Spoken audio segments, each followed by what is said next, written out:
we can develop the oil sands in a way that's environmentally responsible and socially responsible. And in the United States, people should know here in Alberta that a recent poll done by Harris, released in April of this year, says that 85% of Americans want U.S. policies to support more oil sands, not less. And so this is a good news story, and a lot of people deserve the credit. Producers do, the Canadian Association of Petroleum Producers, individual companies, the Canadian government, the federal government, our embassy, and of course the Alberta Washington office, which I was a proud part of for the last 3.5 years. So we've got an important message to tell about the environmental response in the province of Alberta, how we regulate, how we can do it, how we can improve it. And the technology is improving. All you have to do is go down to the University of Alberta and you'll find that great steps are being taken to perhaps someday have no water in the process of separating oil and sand. So we've got a great story to tell. We are very proud of that story and we should continue to tell it. Well, we have to be honest about the fact that it is a project that does impact the environment. But then we have to tell the pretty good story that we have about the work that's already been done. That we have a regulatory system that exceeds many around the world, and also a system that will continue to improve and will continue to do a better job. The work that we've done with respect to integrated land use planning has mattered an awful lot. But the other thing we have to do is we have to tell Alberta's story.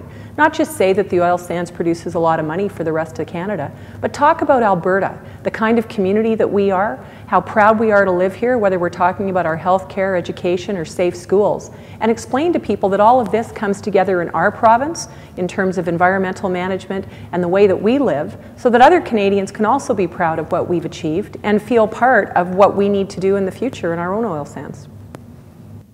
We have to be really aggressive in what we do in the oil sands because there is a lot of stuff that we are doing that's incredibly successful already. We have private sector companies that without government intervention have managed to reduce their carbon footprint extensively. They're some of the largest investors in new energy technologies in this province, quite frankly in Canada.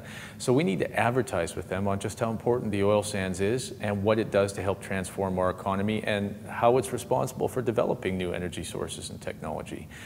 But we still also will have to make some initiatives and improvements to make sure that the world is aware of what we're doing and then take action to make sure that we're meeting all of the world's new criteria on carbon sequestration, on energy efficiency, on new technology development.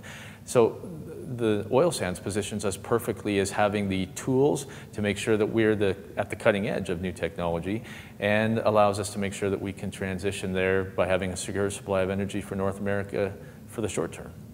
So the oil sands is a gift to all Albertans. It's a blessing that is here, but it's also something that is a responsibility that we have not only from the perspective of being a world oil supplier, but also being an environmental solutions specialist, to lead on the world stage in environmental solutions, in reclamation, in water use. And we can do that, and we are doing it to a certain degree. But we haven't told the world what we're doing, and we haven't marketed the fact that that is something that we take very, very seriously. So we have to do that. And we have to be responsible about it. So the monitoring that is coming forward, that the committee has put forward, I believe strongly that it should be semi-arm's length. It should be tied to our research community, it should be tied to our innovation community, and frankly, it should be tied to our technology commercialization community so that when we develop these new solutions to environmental problems, we're not alone in the world in that sense. We can actually use that as a marketing tool in the globe and lead on the world stage. And when we bring the scientists and the economics and the business professionals together, then we can start talking about we are fulfilling the responsibility that we have as Albertans on the globe. You know, my view is that the oil sands is the future of our resource development in our province, and I'm a big fan of broadening our markets to South Asia and East Asia through a pipeline to the west coast of British Columbia.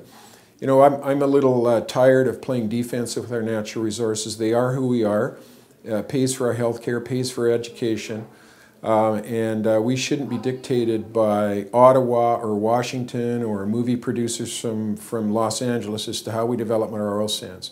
It is who we are. We have a responsibility to develop them in the way that Albertans believe we should responsibly develop them, and that is part of our party principle is environmental stewardship. But Under my administration, we'll stop playing defense with our resources and we'll start playing offense. Well, we need to do a better job both at monitoring and enforcing environmental rules in the oil sands. We also have to do a better job of communicating. And the good news is we're making progress on both. The Alberta Land Stewardship Act, which I had a hand in developing, divides the province into 7 regions. And one of them is the Lower Athabasca River region, which is the oil sands region. We've completed the regional plan for that, and as we implement it now, it will create what's called cumulative effects management for air, land, water, and wildlife, the 4 main categories of environmental protection. And as we implement that, that will help us improve significantly our environmental outcomes for the oil sands.